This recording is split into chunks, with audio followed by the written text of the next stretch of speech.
ಹಾಗೆ ನಿಮಗೆ ಮೊದಲು ನಾನು ಹೇಳ್ದಾಗೆ ಇಲ್ಲಿ ಸೆಕ್ಯೂರಿಟಿ ಚೆಕ್ಸ್ ಮಾಡ್ತಾ ಇದ್ದಾರೆ ಅಂತ ಬಿಟ್ಟು ಏನಂದರೆ ಮಿತಿ ಮೀರೋಯ್ತು. ಮಿತಿ ಮೀರಂದರೆ ನಾನು ಬಂದುಬಿಟ್ಟು ಆಲ್ಮೋಸ್ಟ್ 3 ಡೇಸ್ ಆಯಿತು. 3 ಡೇಸಿಂದ ನನಗೆ ಒಂದು 10 to 15 ಟೈಮ್ಸ್ ಚೆಕ್ ಮಾಡಿದ್ದಾರೆ.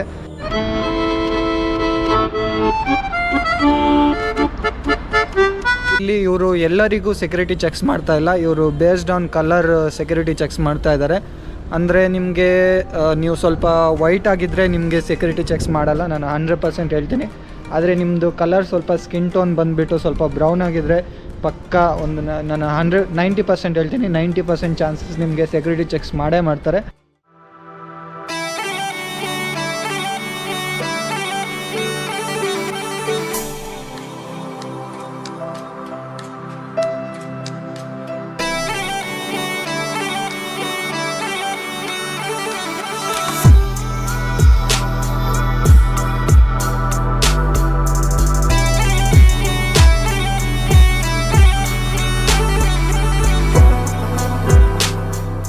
ಬಲ್ಗೇರಿಯಾ ಬಂದುಬಿಟ್ಟು ಬಾಲ್ಕನ್ ರೀಜನಲ್ಲಿ ಬರುತ್ತೆ, ಸರ್ಬಿಯಾದ ಪಕ್ಕದ ದೇಶ. ಹಾಗೆ ಇನ್ನೊಂದು ಕಡೆ ರೊಮೇನಿಯಾ ಬರುತ್ತೆ, ಇನ್ನೊಂದು ಸೈಡಿಗೆ ಹೋದರೆ ಗ್ರೀಕ್ ಬರುತ್ತೆ, ಗ್ರೀಕ್ ಅಂದರೆ ಗ್ರೀಸ್ ಬರುತ್ತೆ.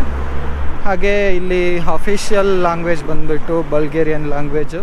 ಹಾಗೆ ಇಲ್ಲಿನ ಟೋಟಲ್ ಪಾಪ್ಯುಲೇಷನ್ ಬಂದುಬಿಟ್ಟು ತುಂಬ ಕಡಿಮೆ, ಅರೌಂಡ್ 6 ಮಿಲಿಯನ್ ಅಂದರೆ 60 ಲಕ್ಷ ಜನ ಅಷ್ಟೇ. ಹಾಗೆ ನಿಮಗೆ ಇಲ್ಲಿನ ಜನಸಂಖ್ಯೆಯ ಬಗ್ಗೆ ಇನ್ನೊಂದು ಇನ್ಫಾರ್ಮೇಷನ್ ಕೊಡೋಕ್ಕೆ ಇಷ್ಟಪಡ್ತೀನಿ. ಅದೇನಪ್ಪ ಅಂದರೆ 1980ರಿಂದ 90 ಸಮಯದಲ್ಲಿ ಇಲ್ಲಿನ ಪಾಪ್ಯುಲೇಷನ್ ಬಂದುಬಿಟ್ಟು ಅರೌಂಡ್ 10 ಮಿಲಿಯನ್ ಇದ್ರಂತೆ. 10 ಮಿಲಿಯನ್ ಅಂದರೆ 1 ಕೋಟಿ ಜನ ಇದ್ರಂತೆ. ಆದರೆ ಸದ್ಯದ ಜನಗಣತಿಯ ಪ್ರಕಾರ ಅಂದರೆ 2023ರ ಜನಗಣತಿಯ ಪ್ರಕಾರ ಇಲ್ಲಿನ ಪಾಪ್ಯುಲೇಷನ್ ಬಂದುಬಿಟ್ಟು ಕಮ್ಮಿ ಆಗಿದೆ, ಅರೌಂಡು 6 ಮಿಲಿಯನ್ಗೆ ಇಳಿದಿದೆ. 10 ಮಿಲಿಯನಿಂದ 6 ಮಿಲಿಯನ್, ಅದು 30 ವರ್ಷದ ಪೀರಿಯಡಲ್ಲಿ. ಹಾಗೆ ಇಲ್ಲಿನ ಕರೆನ್ಸಿ ಬಂದುಬಿಟ್ಟು ಇಲ್ಲಿನ ಕರೆನ್ಸಿಯ ಹೆಸರು ಬಂದು ಬಲ್ಗೇರಿಯನ್ ಲೀವ್ ಅಂತ ಹೆಸರು. ಅದರ ವ್ಯಾಲ್ಯೂ ಬಂದುಬಿಟ್ಟು ಇಂಡಿಯನ್ ಕರೆನ್ಸಿಗೆ ಹೋಲಿಸಿದ್ರೆ ತುಂಬ ಜಾಸ್ತಿ ಇದೆ. ಅಂದರೆ ನಾನು ಯೂರೋ ಪ್ರಕಾರ ಹೇಳ್ತೀನಿ ನಿಮಗೆ, 1 ಯೂರೋಗೆ 2 ಬಲ್ಗೇರಿಯನ್ ಲೀವ್. ಅಂದರೆ ಇಂಡಿಯಾದ್ದು ಅರೌಂಡು 1 ಬಲ್ಗೇರಿಯನ್ ಲೀವ್ ಬಂದುಬಿಟ್ಟು ಇಂಡಿಯಾದ್ದು 45 ರೂಪಾಯಿ ಬರುತ್ತೆ. ಸರಿ, ಸುಮಾರು 40ರಿಂದ 45 ರೂಪಾಯಿ.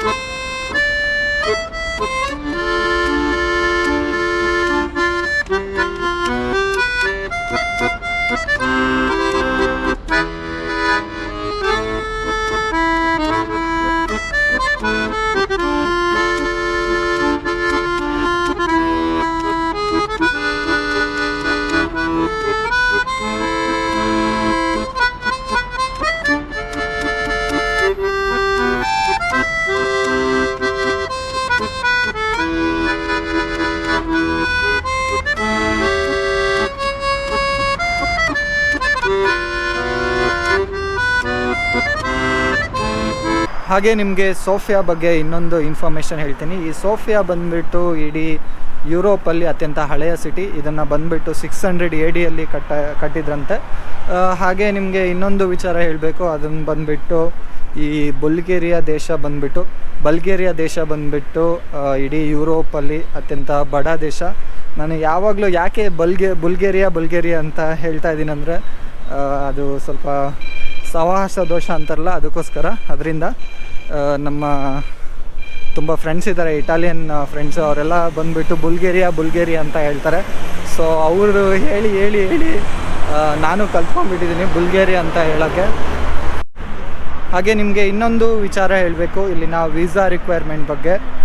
ವೀಸಾ ಬಂದುಬಿಟ್ಟು ನಮ್ಮ ಹತ್ರ ಇಂಡಿಯನ್ ಪಾಸ್ಪೋರ್ಟ್ ಇರೋದ್ರಿಂದ ಇಂಡಿಯನ್ ಪಾಸ್ಪೋರ್ಟ್ಗೆ ಬಂದುಬಿಟ್ಟು ಇದು ವೀಸಾ ಫ್ರೀ ಇಲ್ಲ ಅಂದರೆ ನಿಮ್ಮ ಹತ್ರ ಶೆಂಗನ್ ವೀಸಾ ಇದ್ದರೆ ಇಲ್ಲಿ ಎಂಟ್ರಿ ಫ್ರೀ ಆಗಿದೆ. ಅಂದರೆ ಅಪ್ ಟು 90 ಡೇಸ್ ತನಕ ಇಲ್ಲಿರ್ಬೋದು, ವೀಸಾ ಫ್ರೀ.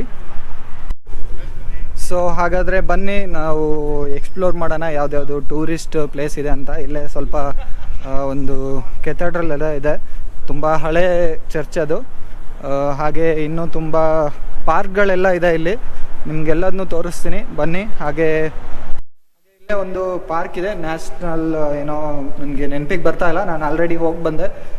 ಇನ್ನೊಂದು ಸರಿ ಹೋಗೋಣ. ಅಂದರೆ ನಾನು ವಾಪಸ್ ಸಿಟಿ ಸೆಂಟರ್ಗೆ ಹೋಗ್ಬೇಕಂದ್ರೆ ಅದೇ ದಾರಿಯಲ್ಲಿ ಹೋಗಬೇಕು. ಹಾಗೆ ನೋಡ್ಕೊಂಡು ಹೋಗ್ಬಿಡೋಣ. ತುಂಬ ಚೆನ್ನಾಗಿದೆ. ಅಂದರೆ ತುಂಬ ಇವತ್ತು ಸ್ಯಾಟರ್ಡೆ ಆಗಿರೋದ್ರಿಂದ ತುಂಬ ಕ್ರೌಡ್ ಕೂಡ ಇದೆ. ಬನ್ನಿ ನೋಡೋಣ, ನಿಮಗೆ ತೋರಿಸ್ತೀನಿ.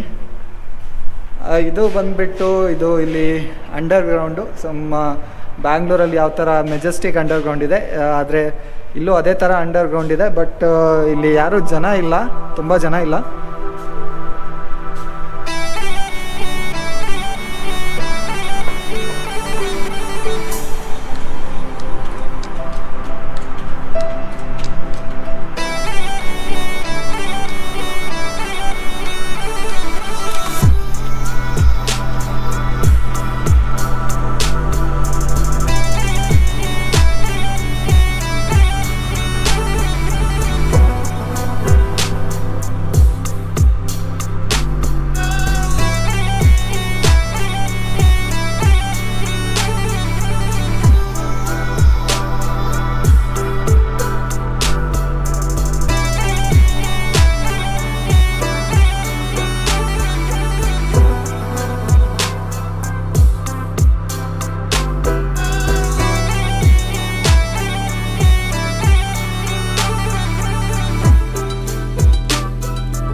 ಸೊ ನಿಮಗೆ ಮೊದಲು ಹೇಳಿದಾಗೆ ಇದೇ ಬಂದುಬಿಟ್ಟು ಪಾರ್ಕು. ನಾನು ಒಳಗೆ ಹೋಗ್ತೀನಿ. ಇದು ಬಂದುಬಿಟ್ಟು ಪಾರ್ಕ್ನ ಎಂಟ್ರೆನ್ಸು.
ಹಾಗೆ ಇಲ್ಲಿ ನೀವು ನೋಡ್ಬೋದು ತುಂಬ ಜನ ಸ್ಕೇಟಿಂಗ್ ಮಾಡ್ತಾ ಇದ್ದಾರೆ. ಮಕ್ಕಳು ಚಿಕ್ಕ ಚಿಕ್ಕ ಮಕ್ಕಳು ಇದ್ದಾರೆ. ಹಾಗೆ ಇಲ್ಲೊಂದು ನಿಮಗೆ ಇನ್ನೊಬ್ಬರನ್ನ ತೋರಿಸ್ತೀನಿ. ಇವ್ರು ಬಂದುಬಿಟ್ಟು ಓಲ್ಡ್ ಮ್ಯಾನ್.